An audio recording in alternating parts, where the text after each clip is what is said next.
کہ شیخ کی صحبت میں آنے سے انسان کو کیسے کیسے نعمتیں ملتی ہیں۔ حضرت حاجی امداد اللہ مہاجر مکی رحمۃ اللہ علیہ تھانہ بھون میں تھے، شروع کی بات ہے۔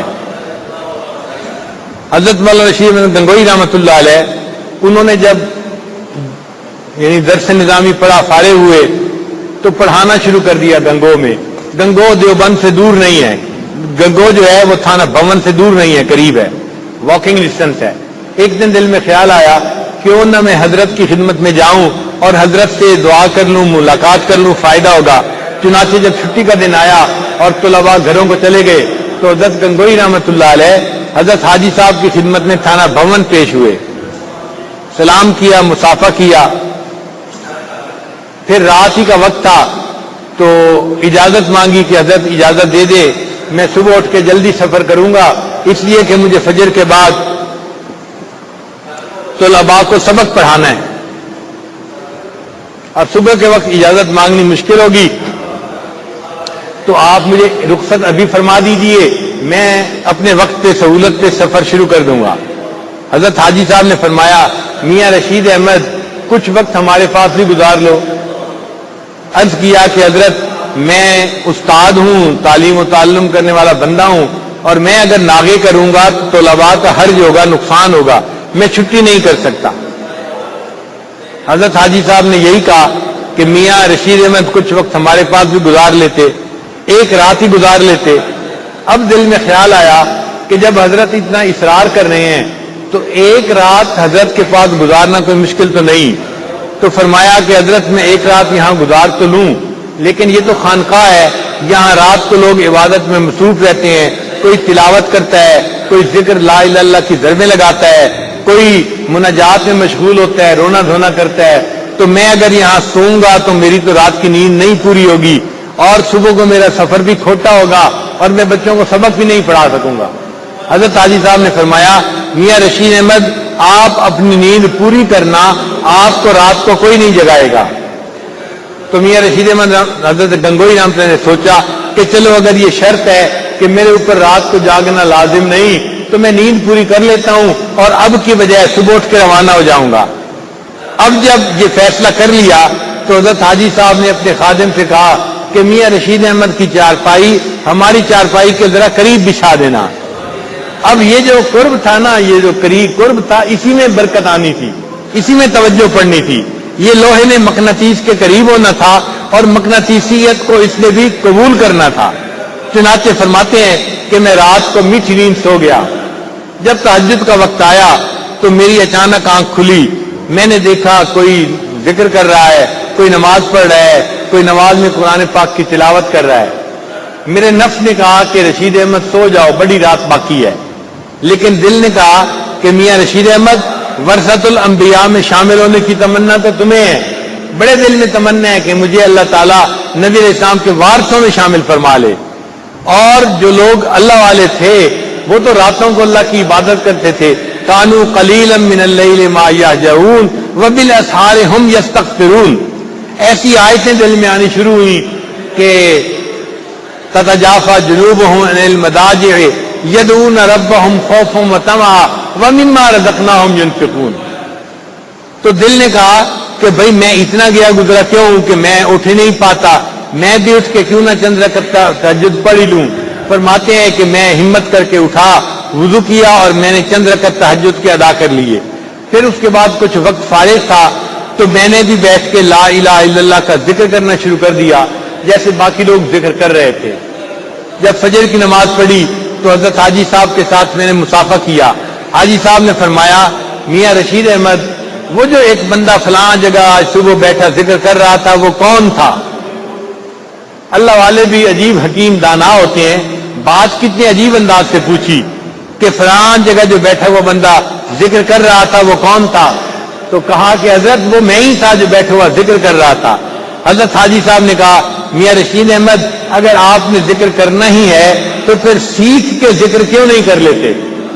اگر ذکر کرنا ہی ہے تو سیکھ کے ذکر کر لو۔ تو حضرت گنگوئی رحمۃ اللہ نے کہا کہ ٹھیک ہے حضرت سکھا دیجئے۔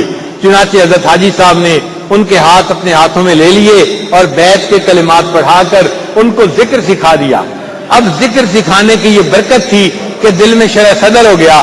دل نے کہا کہ کوئی بات نہیں، اگر میں 1 مہینہ حضرت کی صحبت میں گزار بھی لوں تو میرا اپنا فائدہ ہے، اور میں طلباء کو کسی اور استاد سے پڑھانے کا بندوبست کر سکتا ہوں.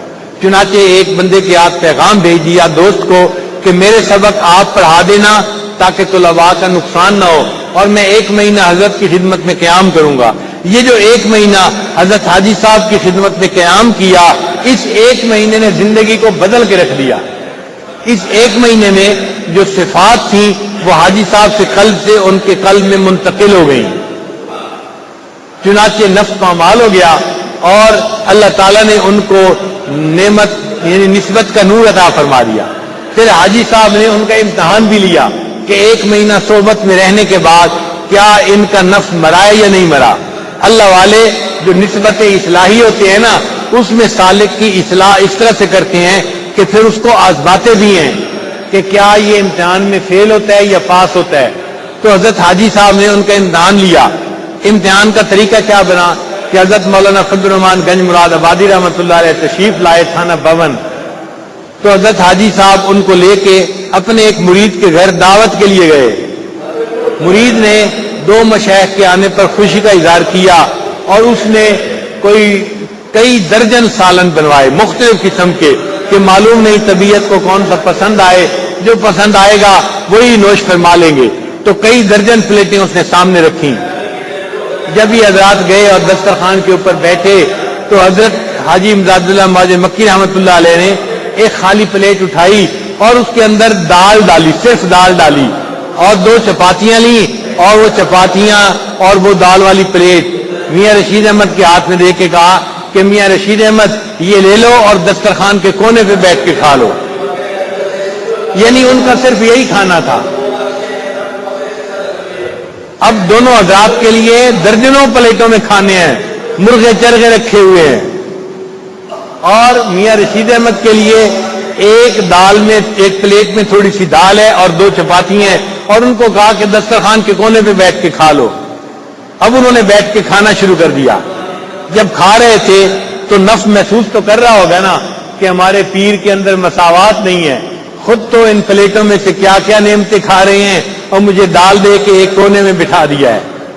مگر اب نفس سنورا ہوا تھا. اب یہ سوالات دل میں پیدا نہیں ہوئے. آرام سے بیٹھ کے اس دال کو کھا رہے تھے اور اس دال کو بھی اللہ کی نعمت سمجھ رہے تھے. اچانک حضرت حاجی امداد اللہ ماجد مکی رحمۃ اللہ نے ایک سوال کیا. ایک نشتر ان کو چبھویا. فرمایا میاں رشید احمد، دل تو چاہتا تھا کہ تمہیں جوتوں میں بٹھاؤں مگر میں نے تمہیں دسترخوان کے کونے پہ بٹھا دیا. دل تو چاہتا تھا کہ تمہیں جوتوں میں بٹھاؤں مگر میں نے تمہیں دسترخوان کے کونے پہ بٹھا دیا. جب یہ کہا تو حضرت حاجی صاحب نے ان کے چہرے کی طرف دیکھا کہ کیا ایسی بات جو نفس کے خلاف ہے سن کے چہرے سے ناگواری کے اثرات ہوتے ہیں یا نہیں. مگر اب حضرت گنگوئی رحمۃ اللہ کا نفس تو مر چکا تھا، ناگواری کے اثرات ظاہر نہیں ہو رہے تھے. حضرت گنگوئی نے مسکرا کے آگے سے جواب دیا، حضرت میں تھا تو اسی قابل کہ مجھے آپ جوتوں میں بٹھاتے، یہ آپ نے مجھ پر احسان فرمایا، دسترخوان کے کونے پہ بیٹھنے کی اجازت عطا فرما دی. تو جب حضرت حاجی امداد اللہ مکی رحمۃ اللہ نے ہنستے ہوئے مسکراتے ہوئے دیکھا کہ ایسے خلاف نفس بات کو سن کے بھی نفس اثر نہیں ہوا تو فرمایا الحمدللہ، اللہ نے مقصد کو پورا کر دیا. چنانچہ اس محفل کے بعد حضرت حاجی امداد اللہ مکی رحمۃ اللہ علیہ نے ان کو اجازت خلافت عطا فرما دی. جب اجازت خلافت ملی تو حضرت گنگوئی رحمۃ اللہ علیہ نے کہا کہ حضرت آپ نے تو مجھے اجازت خلافت دی اور مجھے تو اپنے اندر کچھ نظر نہیں آتا، مجھے تو اپنے اندر کچھ نظر نہیں آتا اور آپ نے مجھے اجازت خلافت دے دی ہے. حضرت حاجی صاحب نے جواب دیا، میاں رشید احمد اگر تمہیں اپنے اندر کچھ نظر آتا تو تمہیں یہ نعمت کی بشارت نہ دی جاتی. بشارت اس لیے دی گئی ہے کہ تمہیں اپنے اندر کچھ نظر نہیں آتا.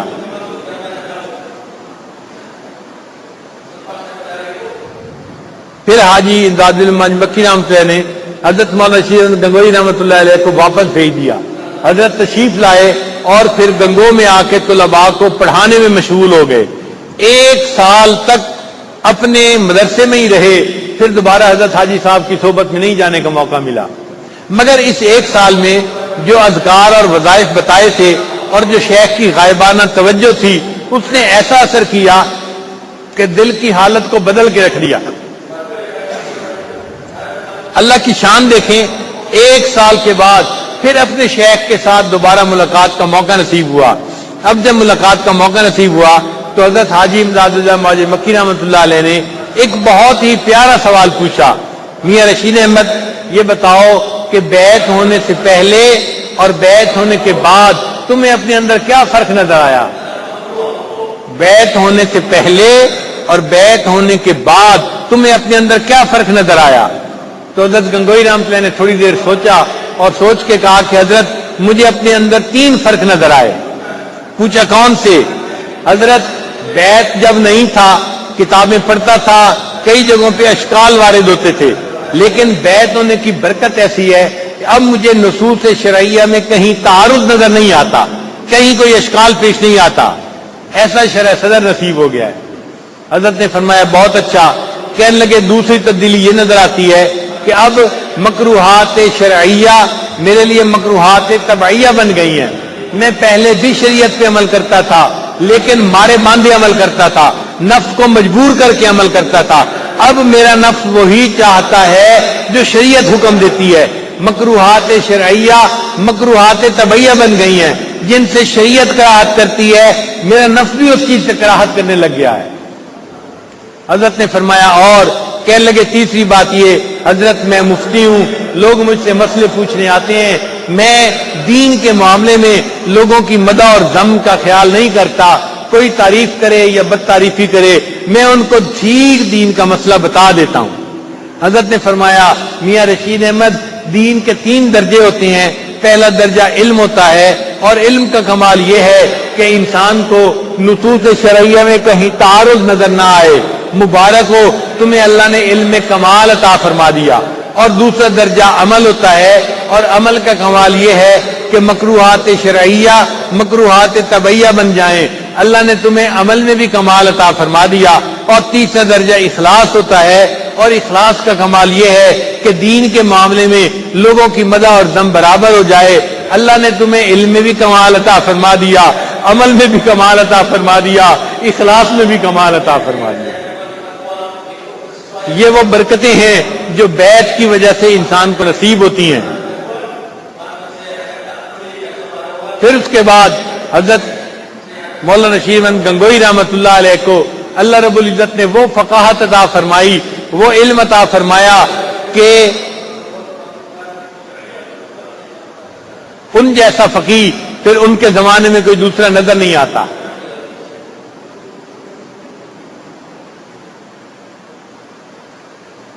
بلکہ حضرت علامہ انور شاہ کشمیری رحمۃ اللہ علیہ کا ایک قول ایک کتاب میں نے پڑھا، وہ فرمایا کرتے تھے کہ حضرت گنگوئی رحمۃ اللہ علیہ کی جو فقاہت تھی وہ علامہ شامی رحمۃ اللہ کی فقاہت سے بھی مجھے زیادہ درجے میں معلوم ہوتی ہے۔ ایسی اللہ نے فقاہت عطا فرمائی، فرمایا کہ وہ فقیہ نفس تھے، اللہ نے ایسا ان کو فقہ عطا فرما دی۔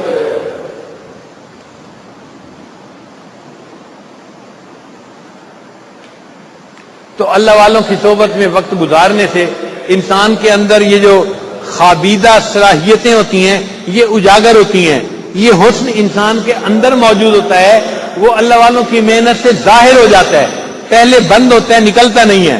یہ ایسا ہی ہے جیسے زمین کے اندر گولڈ ہے، لوگ نکالنا نہیں جانتے تو خزانہ اندر پڑا ہے نکال نہیں پاتے، تیل اندر موجود ہے نکال نہیں پاتے۔